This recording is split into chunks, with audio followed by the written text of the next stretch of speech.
पंजाब में डेंगू के फैलाव के बावजूद स्कूल इंतजामिया की गैर संजीदगी। पंजाब के 600 स्कूलों में जो डेंगू है मुहिम न चलाने का इंकशाफ। लिया के 161 और लाहौर के 9 तालीमी इदारों में डेंगू मुहिम शुरू न की जा सकी।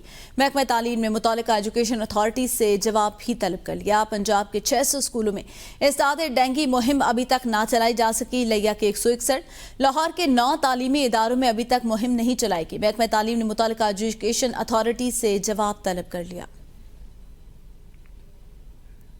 आपको बताएं डेंगू वायरस के हवाले से तो डेंगू वायरस के वार इस वक्त भी जारी हैं। पंजाब की सूरत हाल आपको बताएं तो 600 से ज्यादा तालीमी इदारों में अभी तक डेंगू जो मुहिम है वो शुरू ना की जा सकी। अजीम साजिद हमारे साथ मौजूद है, मजीद उनसे जानते हैं। जी अजीम बताएगा। बिल्कुल 161 स्कूलों के साथ लिया सरे फहरिस्त लाहौर के 9 इदारे भी शामिल। एक तरफ डेंगू का खतरा तो दूसरी तरफ स्कूलों के हमले की गैर संजीदगी सामने आ रही है। तफसीलात के मुताबिक 600 के करीब स्कूलों में इंसदाद डेंगू मुहिम ठप पड़ी है। महकमा स्कूल एजुकेशन की दस्तावेजात में मजीद इंकशाफ हुआ है कि लाहौर के 9 स्कूलों में भी मुहिम शुरू नहीं की गई। सबसे ज्यादा 161 लिया के स्कूलों में इंसदाद डेंगू मुहिम न होने का इंकशाफ हुआ है।